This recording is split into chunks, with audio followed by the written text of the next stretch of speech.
Angel one और साथ में बीएससी लिमिटेड, टोटल दो कंपनीज पर ये वीडियो रहेगा। लेकिन आज के इस वीडियो में हम बात करेंगे आपके सबसे फेवरेट टॉपिक लॉन्ग टर्म के बारे में। आपको बहुत ज्यादा क्यूरियोसिटी रहती है हर इन्वेस्टर को लॉन्ग टर्म को लेकर कि लॉन्ग टर्म के लिए बहुत बढ़िया है, लॉन्ग टर्म में ये पॉसिबिलिटी है, इतना हो जाएगा उतना हो जाएगा, फिर चाहे उसके बाद गिरावट आए। लेकिन ये लॉन्ग टर्म सुनने में बहुत अच्छा लगता है। इस लॉन्ग टर्म को हम अपनी फेवर में कैसे लेकर के आए, कैसे लॉन्ग टर्म के अंदर हमको ये रिटर्न्स मिल सकते हैं जो हमें नजर आते हैं पास्ट में, इनको हम अपना फ्यूचर कैसे बना सकते हैं। हमेशा मार्केट आपको पास्ट से ही फ्यूचर के बारे में बताता है और सिखाता है। बस जरूरत यह है कि उस पास्ट को सही तरीके से अगर हम एनालाइज कर ले तो हम फ्यूचर में बढ़िया काम कर सकते हैं। मार्केट का मेजर फॉर्मूला और सबसे बड़ा फंडामेंटल यही है। समझ नहीं आया? अभी यहां पर आपको समझ में आ जाएगा। इसी पर आते हैं लॉन्ग टर्म के ऊपर ही। यहां पर हम टोटल आपके कुछ चीजें रखेंगे जिसकी आपको जरूरत होती है।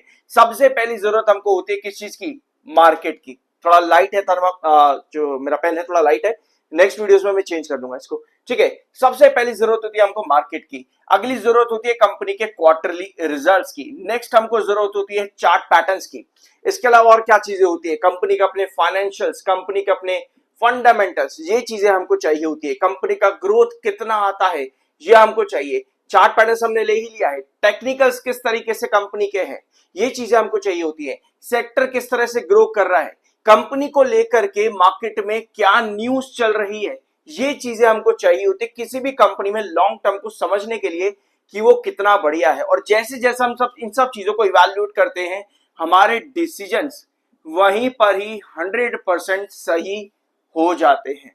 अब आते हैं आपके शुरू से शुरू करते हैं। सब्सक्राइब जरूर कर देना, आई एम NISM सर्टिफाइड।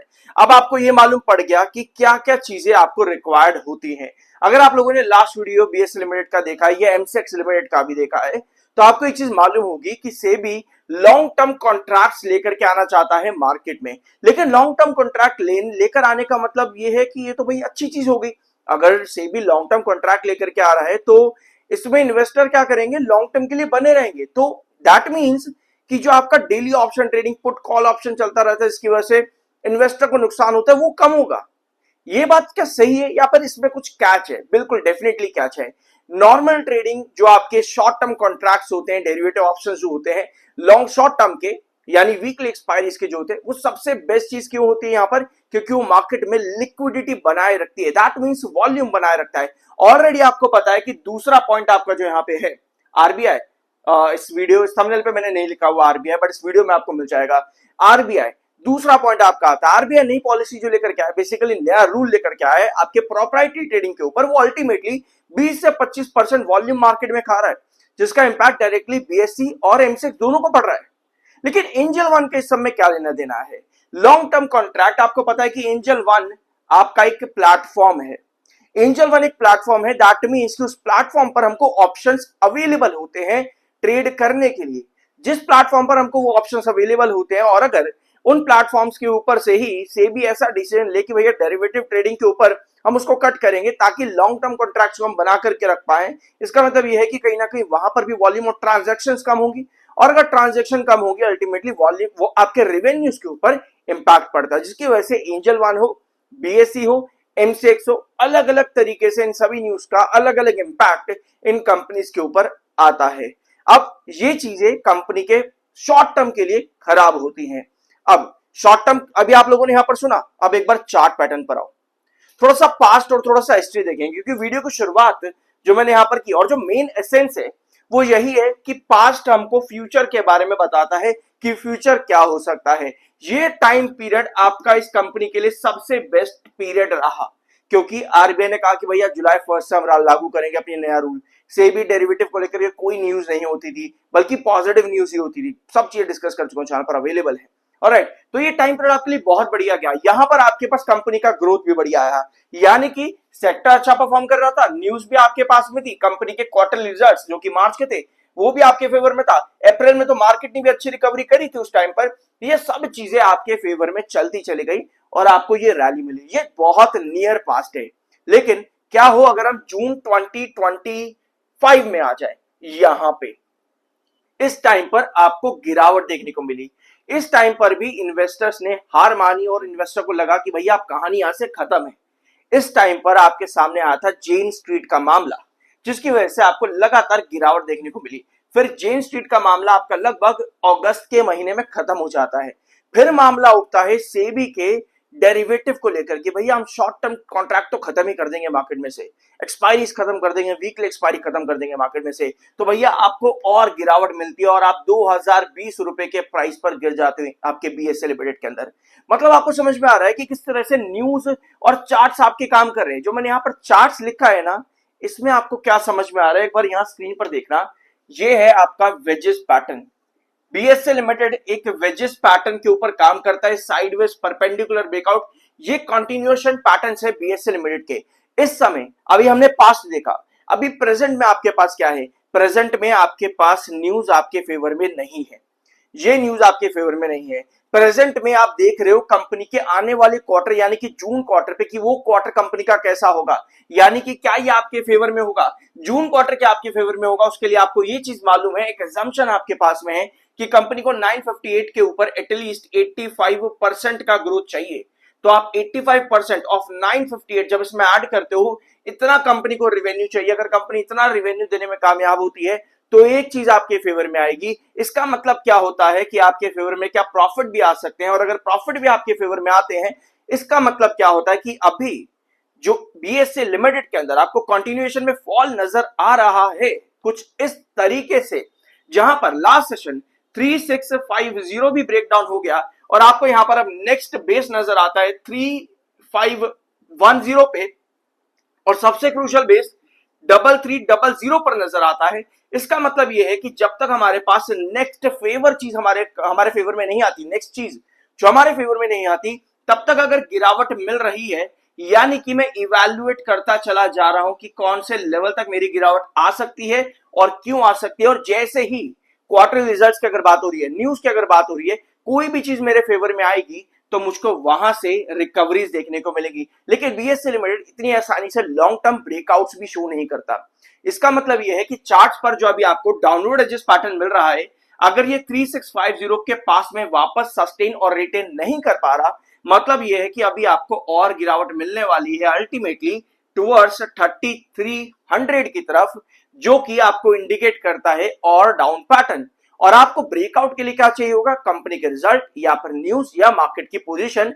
तभी आप यहां से एक्सपेक्ट कर सकते हो एक लॉन्ग टर्म ब्रेकआउट वापस से, एग्जैक्टली जो आपके पास्ट में बीएसए लिमिटेड ने पहले भी शो किया है कुछ इस तरीके से। फिर साइडवेज पैटर्न, जब तक आपके फेवर में चीजें स्टेबल है तो साइडवेज जैसी आपके फेवर में चीजें आती हैं, आपको ब्रेकआउट भी कैरी करके देता है। आई होप ये सभी चीजें आपको समझ में आई होंगी। इन सब में सबसे इंपॉर्टेंट पॉइंट आपका था लॉन्ग टर्म पे market, quarter result, chart, financial, fundamental, growth, technicals और बाकी चीजें जो कि हमने यहां पर इस वीडियो में डिस्कस करी हैं। अब आते हैं आपकी दूसरी कंपनी एंजल वन पे। सब्सक्राइब जरूर कर देना। I am NISM certified. यह आपका 1 आवर टाइम फ्रेम का चार्ट पैटर्न है। यहां पर आपको दिख रहा है कि एंजल वन ने 328 के नीचे भी ड्रॉप लगाया था लास्ट सेशन के अंदर, यानी कि 328 जो कि हमारा एक क्रूशियल बेस रहा था, भैया दिन के आखिर में जाते जाते लास्ट सेशन के 1 आवर टाइम फ्रेम पर यहां क्या रिजेक्शन बना दिया है, क्योंकि हमें ये नहीं चाहिए। एंजल वन में अगर 328 का रिजेक्शन बनता है, इसका मतलब ये है कि कहीं ना कहीं हम यहां पर एक डाउनफॉल में जा रहे हैं। तो अल्टीमेटली आपके पास 328 बनना तो जरूरी है, उसके साथ में 328 के साथ 332 प्लस भी, यानी कि आपको एक हायर रेंज ही चाहिए। आप यहां पर साइडवेज में लोअर लो क्रिएट नहीं कर सकते। 332 के नीचे और 328 जो कि आपका इंपॉर्टेंट बेस है, इन दो लेवल्स के नीचे आप बिल्कुल एक्सपेक्ट नहीं कर सकते एंजल वन को, क्योंकि वो इंडिकेशन देगा कि जो आपका साइडवेज पैटर्न बार बार रीटेस्ट हो रहा था 328 से 352 के बीच में, वो अब करेक्शन के अंदर जा सकता है। ये पॉसिबिलिटी लास्ट के 2 सेशन के अंदर एंजल वन ने इंडिकेट करी, अपने क्वार्टरली रिजल्ट्स के दिन भी, अगले दिन और उसके अगले सेशन के अंदर भी, यानी कि पिछले 2 सेशन के अंदर काफी अच्छी चीजें देखने को नहीं मिली एंजल वन के अंदर। ऑलराइट, एक बार ये चीज और नोट करो कि अगर 328 आपका टूट रहा है एंजल वन में, जो कि पुराने बहुत इंपॉर्टेंट रेंज रही है यार, 328 बहुत इंपॉर्टेंट, आपको चार्ट पर नजर भी आ रहा है, कुछ छिप नहीं रहा है आपके सामने ही यहाँ पर। तो 328 अगर आपका टूटता है तो आप लगभग लगभग 308 रुपए की तरफ ड्रॉप करते हो एंजल वन के अंदर। तो हम यहाँ पर बिल्कुल एक्सपेक्ट नहीं कर सकते ये प्राइस का टूटना, क्योंकि हम एक साइडवेज पैटर्न पर हायर रेंज पर इसलिए चलते हैं ताकि जहां आपका बार बार रिजेक्शन मिल रहा है वो एक टाइम पर आकर के आपको ब्रेकआउट दे दे, बट वो नहीं मिला है फिलहाल के लिए। तो 328 आपका बहुत ज्यादा इंपॉर्टेंट रहेगा। अब आते हैं आपके छोटा सा पॉइंट में रिजल्ट्स का यहाँ पर लेना चाहता हूं। मैंने वीडियो की शुरुआत ऐसे करी कि जो चीजें हमें दिखती हैं जरूरी नहीं है कि सब वैसा ही हो, जो चीजें देखने में अच्छी लगती है जरूरी नहीं है कि वो अच्छी ही हो। तो नंबर्स देखने में बहुत बढ़िया लगे कि भैया कंपनी ने 25% का ग्रोथ दिया है, कंपनी का जो भी चीजें प्रॉफिट कंपनी का स्पेशली कितना ग्रो किया 102%। ऑफ कोर्स सबसे बेस्ट चीज एंजल वन के रिजल्ट में यही थी, कंपनी का प्रॉफिट ग्रोथ, यही सबसे बेस्ट चीज थी कंपनी के रिजल्ट्स के अंदर। लेकिन अल्टीमेटली जो बाकी का पॉइंट कंपनी का है, growth percentage in revenue and OPM percentage, वो यहां पर डिप करके गया, जिसकी वजह से आप चार्ट्स में बढ़े तो, लेकिन पुराने रिजेक्शन खा करके आप वापस से ड्रॉप कर गए। और इसके अलावा बिलियन ब्रेस ग्रो कहेंगे ज्यादा यहां पर बेटर रहेगा, ग्रो का जो प्लेटफॉर्म डाटा है वो ज्यादा बेटर रहा। एंजल वन को ग्रो ने पीछे छोड़ा प्लेटफॉर्म डाटा में, तो वो चीज भी एंजल वन के लिए खराब रही और बिलियन ब्रेस ग्रो के लिए बढ़िया रही। ऑल्दो दोनों बिलियन ब्रेस ग्रो और साथ में एंजल वन दोनों के चार्ट्स पर आपको रिजेक्शन से सेलिंग ही मिली है, दोनों के चार्ट्स पर, क्योंकि बिलियन ब्रेस ग्रो के नंबर्स भी इतने परफेक्ट नहीं थे, मतलब एक्सपेक्टेशंस बहुत ज्यादा थी, प्रीवियस नंबर्स काफी बड़े चाहिए थे, तो उतने कंपनी अचीव नहीं कर पाई। ये चीजें मैंने आप लोगों के साथ क्वार्टर रिजल्ट्स जब डिस्कस किया तब भी डिस्कस किया था बिलियन ब्रेस ग्रो का। उसके अगले दिन मैंने एक और वीडियो अपलोड किया था जिस पर आप लोगों ने ज्यादा नजर नहीं रखी है, तो उसको भी जाकर के जरूर देखना। तो इस वीडियो का कंक्लूजन अगर हम करें तो इससे हमें क्या सीखने को मिलता है इस वीडियो से? इस वीडियो से हमको ये सीखने को मिलता है कि चार्ट्स पर अगर आपकी बार बार रीटेस्टिंग हो रही है किसी एक पर्टिकुलर ट्रेंड की, फॉर एग्जांपल 352 328, दैट मीन्स कि कभी ना कभी एक टाइम ऐसा आएगा जब वो रीटेस्टिंग आपको खराब होती देखने को मिलेगी, डिस्ट्रॉय होती देखने को मिलेगी, वेग होती देखने को मिलेगी। बिल्कुल इसी तरह जिस तरह आप एक लोहे पर बार बार थोड़ा मारते हो, एक टाइम आता है जब वो टूट जाता है, ठीक है, एक टाइम आता है जब वो डाइल्यूट हो जाता है। एग्जैक्टली उसी तरह से मार्केट के ट्रेंड्स भी काम करते हैं। और एक चीज और, जरूरी नहीं है कि जो चीज मार्केट में दिखने में अच्छी लगे कि भैया रिजल्ट्स बहुत बढ़िया लग रहे हैं, जरूरी नहीं है कि वो अच्छे भी हों। आपको हमेशा हर चीज को साथ में इवैल्यूएट भी करना चाहिए। कुछ नया जानने को मिला हो, कुछ सीखने को मिला हो, सब्सक्राइब जरूर करना। मिलता अगले वीडियो में।